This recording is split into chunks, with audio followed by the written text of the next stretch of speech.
Olá, tudo bem, meninas abençoadas? Me chamo Leonora Schmidt e hoje vou trazer uma palavra de Betseba, amém? Então, vamos lá a palavra. Esse relato está em 2 Samuel 12, tá? E no 11 ali também, começa no 11. Vou ler um pouquinho para vocês, tá? 2 Samuel 11, que diz assim, ó. Decorrido um ano, no tempo em que os reis costumam sair para a guerra, enviou Davi a Joabe e seus servos com ele e todo Israel, que destruíram os filhos de Amon e sitiaram Rabá. Porém, Davi ficou em Jerusalém. Uma tarde, levantou-se Davi do seu leito e andava passeando no terraço da casa real. Davi olhou uma mulher que estava tomando banho. Era ela muito formosa. Davi mandou perguntar, quem era? Disseram, é Betseba, filha de Eliã e mulher de Urias, o heteu. Então enviou Davi mensageiros que a trouxessem. Ela veio e ele se deitou com ela. Tendo-se ela purificado da sua imundícia, voltou para a sua casa. A mulher concebeu e mandou dizer a Davi, estou grávida.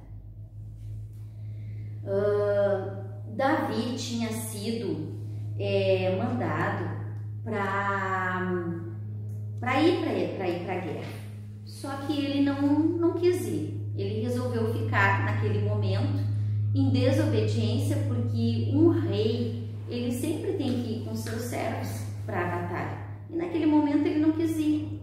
E aí lá do terraço ele olha e contempla aquela mulher muito linda, Betseba, tomando seu banho. E ele, como rei, mandou os seus sucessores ali, né? Tragam ela para mim. E como ela era muito bonita, se deitou com ela e teve relação. E nesse primeiro momento, a mulher engravida. Eu acredito que num contexto ela deve ter, tipo assim, sabe? Não, eu sou casada com Urias, um homem valente, um homem de guerra, um homem à frente do seu exército. Mas eu acredito que ele deve ter coagido alguma coisa e ela não pôde fazer nada. Então se concedeu com Davi. Vou para... Como é que pode, né? No primeiro ato só, a mulher engravida. Davi se desespera. E olha só, um homem que é considerado segundo o coração de Deus. E ele pega e diz assim, o que eu vou fazer? Mandou chamar Urias e diz assim, olha aqui, ó, tu pode ir para a tua casa. Vá para a tua casa, daí eles vieram, né, uma guerra e tudo, e vai descansar. Mas Urias, um homem de Deus, temente, que estava à frente, líder, um grande líder, disse assim, não, eu não vou ir, porque eles estão tudo, não é justo que eu vá para minha casa, me deite com minha esposa e os meus servos fiquem aqui, por causa que eles ficavam fora da tenda à luz do dia. Não foi. Aí Davi descobriu que ele não tinha ido. Aí Davi ficou maculando aquilo na cabeça, o que eu vou fazer? Mandou seu sucessor, diz assim, olha aqui, ó, coloque Urias à frente, coloque Urias, o povo à frente, para que ele vá guerrear. O que acontece com Urias? Foi morto. Urias foi morto. O heteu. Aquela mulher, gente, a Betseba se desesperou. A Bíblia diz que ela pranteou a morte do seu esposo. Eu acredito que ele era um grande esposo. Eu acredito que ele era um grande homem, sabe? Pelo fato dele pegar e não querer ir, tanto é que ele era zeloso. Ele disse, como que eu vou ir lá com a minha esposa se eles estão aqui ao vento? Eu sou líder desse povo, não vou ir. E aí essa mulher, gente, ela pranteou a morte do seu esposo. Tu imagina para ela o quão difícil foi, né, ficar e ainda saber que estava grávida, gente. Aí, depois a gente vai abrir essa parte. Aí então, vem Davi e disse assim, traz ela para cá, se casou com ela, né? E para dizer assim, bom, agora, né, que ele morreu, eu posso dizer que o filho é meu, né? Aí vem o profeta Natan. Natan repreende a Davi. No 2 Samuel 12, o Senhor enviou Natan a Davi. Chegando Natan, Davi disse-lhe, havia uma cidade 2 homens, um rico e outro pobre. Tinha o rico ovelhas e gado em grande número, mas o pobre não tinha coisa nenhuma, senão uma cordeirinha que comprara e criara, e que em sua casa crescera, junto com seus filhos, comia do seu bocado, do seu corpo, bebia, dormia nos seus braços e tinha como filha. Vindo um viajante ao homem rico, não quis esse tomar das suas ovelhas e do gado para dar de comer ao viajante que viera a ele. Mas tomou a cordeirinha do homem pobre e preparou para o homem que lhe havia chegado. Então o furor de Davi se acendeu sobremaneira contra aquele homem e disse, Natan, tão certo como vive o Senhor, o homem que fez isso deve ser morto. E pela cordeirinha restituirá 4 vezes, porque fez tal coisa, e porque senão não se compadeceu. Então disse Natan a Davi, eu chorei, gente, eu chorei. Tu és o homem, tu és o homem. Assim diz o Senhor, o Deus de Israel. Ai, gente, eu chorei. Eu te ungi, rei sobre Israel, e te livrei das mãos de Saul. Dei-te casa, te dei Senhor, as mulheres de teu Senhor em teus braços, e também te dei a casa de Israel e de Judá. E isso fora pouco, eu teria acrescentado tais e tais coisas. Por que, pois, desprezaste a palavra do Senhor, fazendo o que era mal perante ele? A Urias, o Heteu, feriste a espada, a sua mulher tomaste por mulher, depois de o matar com espada dos filhos de Amon. E agora, pois, não se apartará a espada jamais da tua casa, porquanto me desprezaste e tomaste a mulher de Urias, o Heteu, para ser tua mulher. Assim diz o Senhor, eis que da tua própria casa suscitarei um mal sobre ti, tomarei tuas mulheres, a tua própria vista, a dareis ao próximo, e a qual se deitará com elas em plena luz de sol, porque tu fizeste no oculto, mas eu farei isto perante todo Israel e perante o sol. Então Davi disse a Natã, pequei contra o Senhor. Disse Natã a Davi, também o Senhor te perdoou o teu pecado e não morrerás. Que amor é esse? Que amor é esse? Ele era considerado o homem segundo o coração de Deus. Fez todas essas coisas porque nós somos pecadores. É a graça que nos traz de volta à essência. A gente nunca pode perder essa graça. A gente não pode perder isso. E às vezes ventos, circunstâncias fazem com que a gente perca essa essência e que a gente peque contra o Senhor. Às vezes a gente não comete um pecado tão pesado quanto esse, porque esse foi um pecado muito pesado, que teve uma consequência grande. Betseba perdeu esse filho, ela pranteou a morte desse filho. Eu acho assim, acho que perder um filho deve ser uma dor. Não, eu tentei me colocar no lugar dessa mulher e pensar assim, sabe? Como é difícil perder um filho, né? Tantas mulheres perdem seus filhos, né? Tantas mulheres agora nesse Afeganistão ali, em tudo que aconteceu ali. Meu Deus, as crianças pequenas, né? Isso quanto deve ser difícil, né? Difícil. E às vezes a gente comete uns pecados assim, não tão grave. E a gente é perdoada. A gente é perdoada por isso.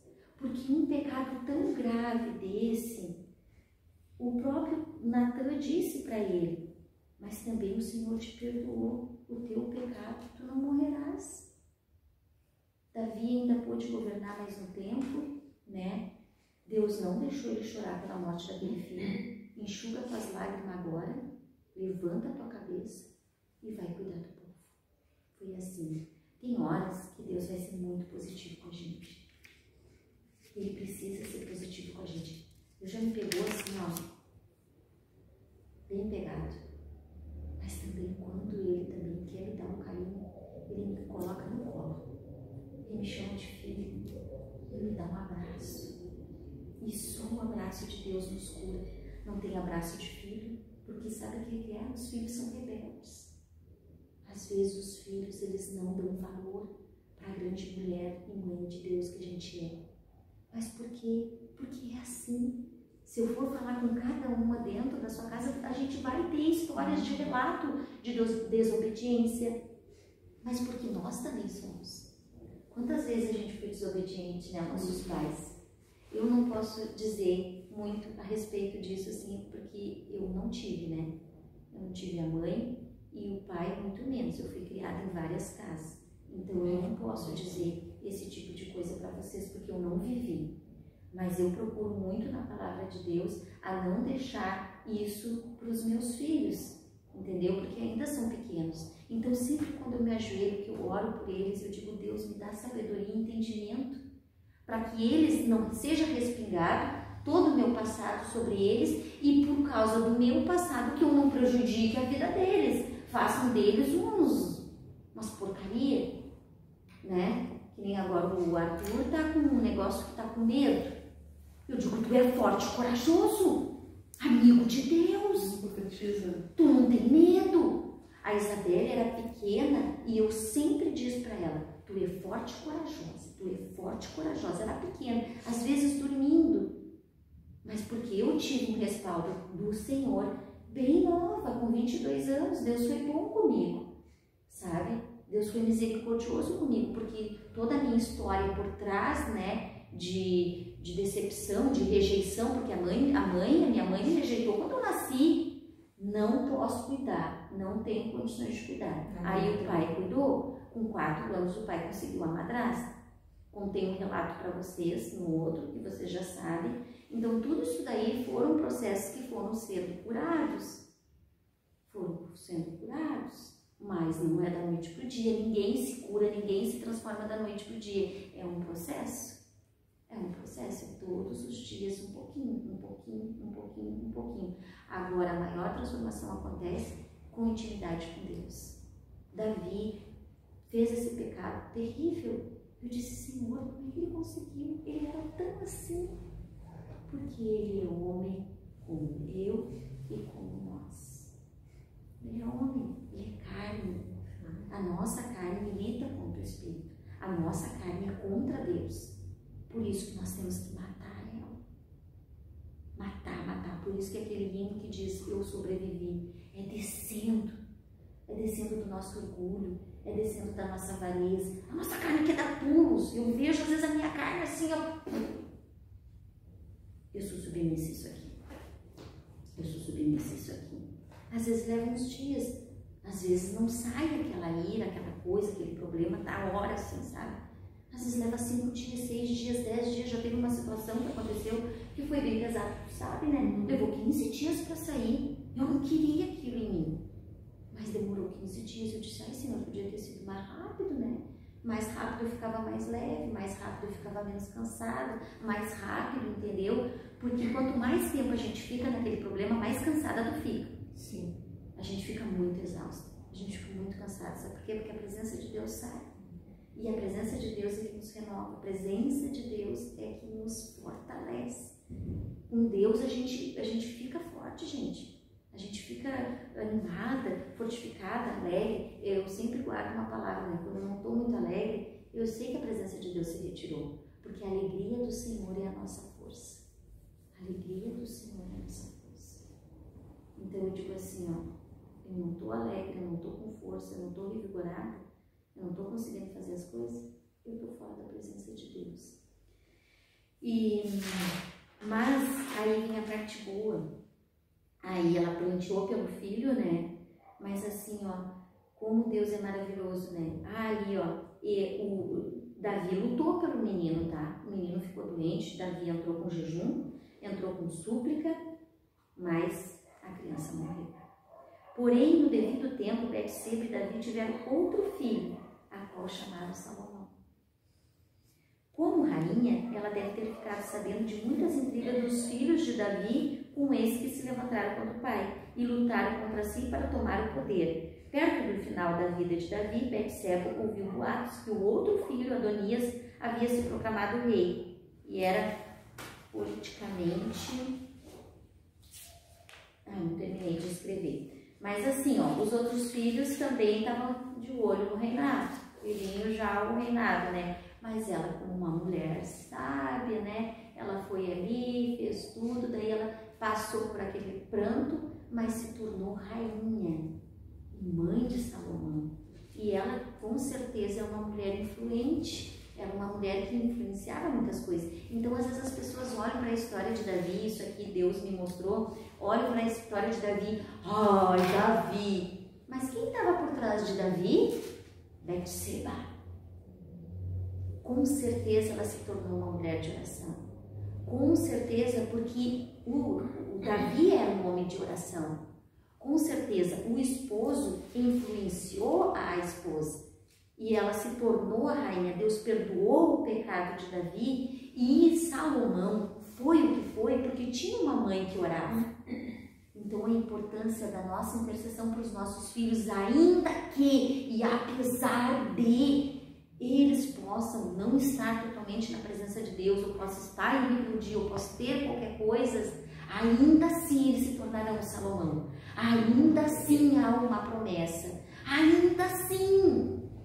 E aquele mesmo que foi Salomão é para nós. É para nós, não é só sobre Salomão. Se está aqui, está escrito, é para ti, para ti, para ti, para ti, para mim. Então, quando eu profetizo na vida dos meus filhos, eu profetizo, eu digo, vocês são bênção, vocês vão curar as nações, vocês vão curar essa família. O meu menino veio para curar a minha família. Eu orei para Deus porque eu não queria mais filhos. Dá trabalho. Criar direito dá trabalho, é difícil. Eu vejo, fazer é muito fácil. Tu vai ali e faz, nasceu, pá, né? Mas e criar? Com os princípios, com a verdade, com o caráter. Não é fácil. A gente paga um preço. É difícil. E a gente não consegue sem Deus. Toda vez que a gente tentar na carne, a gente vai se desesperar, a gente vai chorar e não vai conseguir. Tem que ser sempre com a presença de Deus, na submissão de Deus, porque quem muda é Deus, quem transforma é Deus, quem pega eles é Deus. E aí, muitas vezes a gente quer carregar aquele fardo. A gente bota aqui nas costas aquela mochila pesada e vai. Gente, o trabalho, sabe qual é o nosso trabalho? Orar, interceder e ser uma mãe sábia, calma, tranquila, serena. Pega a mochila e ó, não vou fazer mais nada. Gurias, quando eu cheguei nesse nível que eu aprendi, tenho visto muita mudança na minha casa, tenho visto muita transformação, vejo todos os dias um pouquinho de um milagre. É verdade, gurias, tenho mudado bastante coisa. A Camila conhece um pouco da minha história, sabe que não é fácil. Sabe um pouquinho, tu já tá eu parei de implicar, na verdade, foi com as minhas noras. E filha,